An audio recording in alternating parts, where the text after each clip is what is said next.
La etapa que continúa en nuestras sesiones es la etapa de dirección. En esta etapa comenzamos con la segunda fase del proceso administrativo. Recordemos que la primera fase es estática o mecánica y esta segunda fase se llama entonces dinámica porque es momento de ponernos en acción, o sea, realizar las actividades que ya planeamos y organizamos anteriormente. La dirección entonces es realizar esas actividades de manera común, o sea, ya estarlas en el momento realizando para poder ver que se lleven a cabo tal cual nosotros lo planeamos e ir tomando decisiones ajustando de acuerdo a los problemas que nos vaya presentando en el momento de la acción. ¿Sí? Nosotros lo podemos planear, pero al momento de hacerlo siempre van a surgir ciertas cosas y esas son las que tenemos que ir resolviendo. Vamos a comenzar entonces. Perfecto. Vamos a comenzar con la etapa de dirección. Segunda fase del proceso administrativo, que es la fase dinámica, cuando ya nos comenzamos a poner en acción, a realizar lo que planeamos y lo que organizamos. Sí, ya es en el momento en el que se va a realizar el producto o el servicio. Perfecto. Entonces, vamos a comenzar como siempre con el concepto de dirección. Nuevamente, como siempre, nuestro autor base es Agustín Reyes Ponce. La administración es nuevamente, perdonando acá con administración. Estamos con dirección, con Agustín Reyes Ponce. La dirección es impulsar, coordinar y vigilar las acciones de cada persona dentro de una organización.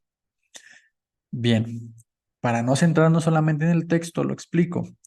La dirección es poder motivar a las personas, impulsarlas a que realicen las actividades que ya en la etapa anterior de organización se les delegaron o se les asignaron.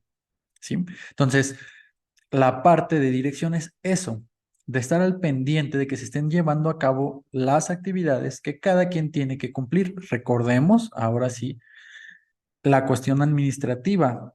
Uno de los principales elementos de la administración es que cada uno de o cada una de las personas que pertenecen a a una empresa son importantes y sus actividades, si no se cumplen, afectan a otras actividades de otras personas. Entonces, la función básica de organización es ver que todos estén avanzando en sus pendientes o en sus actividades y si a alguien se les complica algo, poder ayudar para que lo resuelva y no retrasemos el trabajo de todos los demás. Entonces, esa es la cuestión de dirección. Ahora, vamos a trabajar de manera muy rápida los principios.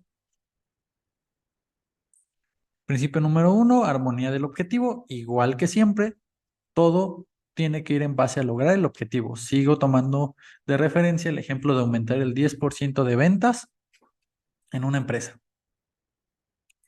El siguiente elemento, o principio, perdón, es la impersonalidad del mando. Esto es súper importante.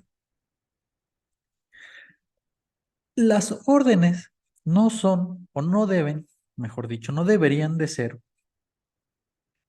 de los jefes. O sea, no deben de ser porque el jefe cree que es así, ¿no? Eso es impersonalidad del mando. O sea, el puesto no es, el caso, Suriel no es el que está tomando la decisión porque Suriel es la mala persona, ¿no? Que luego llega a pasar, sino es que Suriel está tomando una función de gerente tal vez y tiene que tomar decisiones a veces que no son fáciles, que son a veces difíciles y que no siempre le van a dar gusto a las demás personas, pero no es Uriel, es el mando, es el puesto, es por la responsabilidad que tiene y a eso se refiere la impersonalidad de mando, que se trabaje siempre en que la persona que está ahí siempre tiene que ver por la cuestión del equipo, por la cuestión de lograr el objetivo y no por su cuestión personal.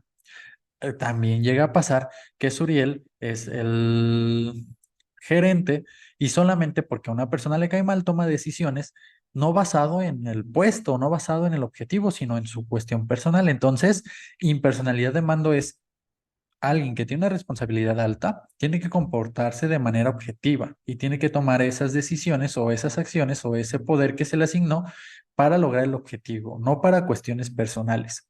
Siguiente, supervisión directa tiene que ver que los jefes y los directivos tienen que estar ahí en el momento de la dirección, tienen que ver las cosas, tienen que participar en el proceso, no solamente desde el escritorio tienen que hacerlo.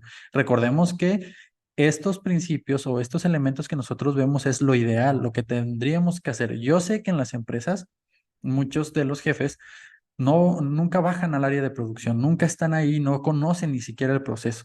Y eso es uno de los elementos que se tiene que trabajar más en las empresas, sobre todo en las pequeñas empresas. Los jefes tienen que participar en el proceso. Así nos dice el principio administrativo de dirección. Tienes que ver si efectivamente se están haciendo las actividades o no, no solamente que te estén contando cómo funciona, sino que tú lo sepas. Bien, siguiente vía jerárquica, ya sabemos, es que tú tienes que dar indicaciones a las personas que están debajo tuyo en el organigrama, que tienen menor jerarquía, pero tú también tienes que recibir indicaciones de las personas que están superior a ti y todas las decisiones, retomando impersonalidad del mando, deben de ser tomadas para lograr el objetivo. Siguiente, aprovechamiento del conflicto, base principal de dirección. Regularmente huimos al conflicto, pero hay una teoría administrativa que dice que el conflicto te abre puertas, te genera nuevas soluciones, te genera nuevos proyectos, te genera muchas cosas adicionales. Aprovechar el conflicto es, bueno, ya tengo un problema, ¿cómo lo aprovecho? ¿Qué le puedo sacar a este problema para lograr el objetivo y mejorar incluso algo de lo que no estamos haciendo bien? Delegación y liderazgo también tiene que ver que la dirección no es que el jefe lo haga todo. Tiene que confiar en las personas con las que colabora, ¿sí? Tiene que trabajar con ellas, tiene también que confiar en que lo que les va a asignar lo van a lograr cumplir. Entonces, estos son los principios de la dirección. Seguimos. Vamos con los elementos. Recuerden que los elementos marcamos como esas herramientas. Déjenme recorro este nuevamente. Como esas herramientas o esas documentos o sí, básicamente el mejor concepto es herramientas que podemos utilizar para lograr cumplir con los principios administrativos o en este caso los principios directivos de la etapa de dirección. Estos elementos es motivación. Una persona que tiene una responsabilidad alta tiene que saber motivar a las personas. También tiene que tener liderazgo.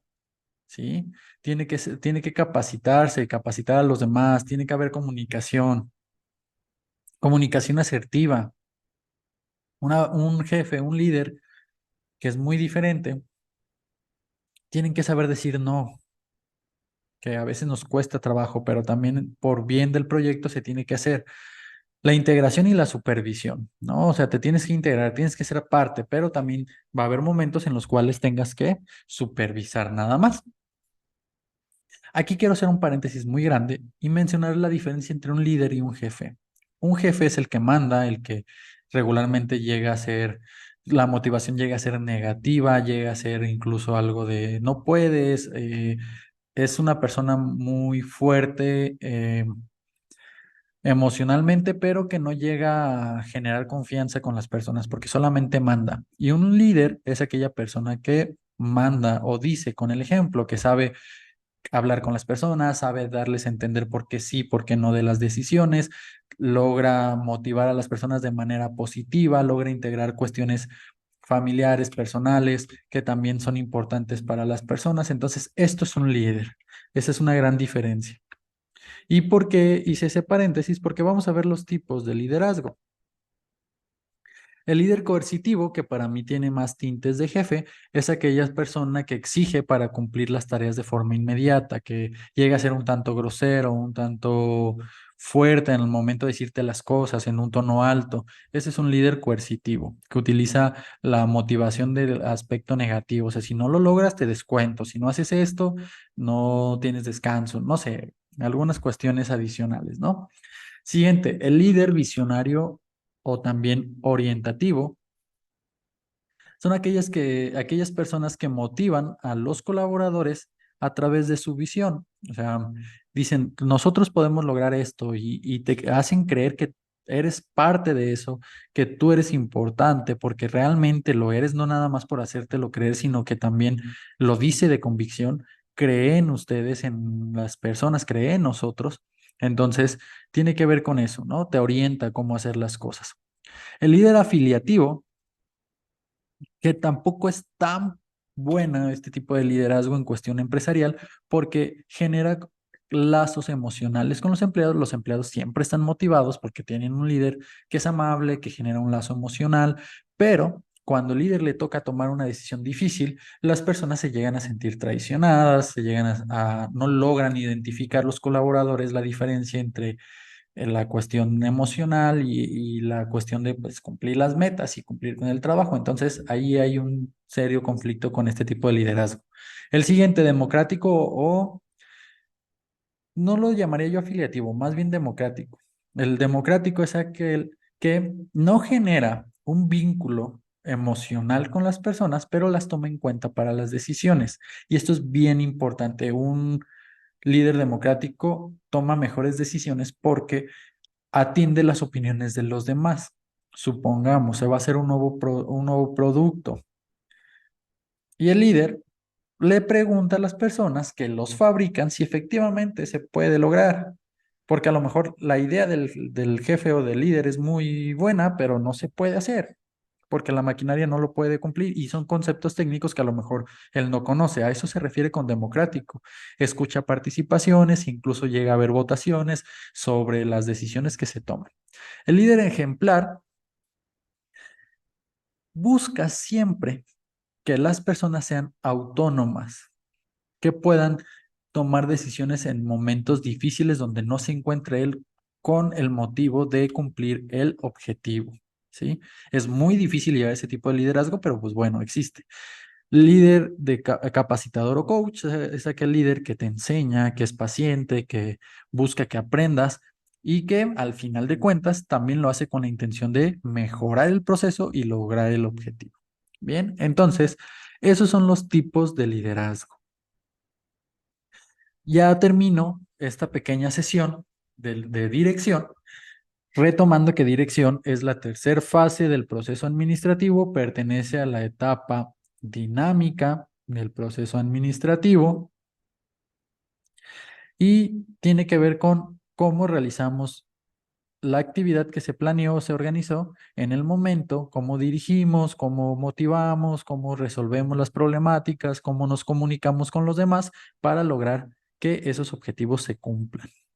En la siguiente sesión vamos a trabajar con la última etapa del proceso administrativo, que es control.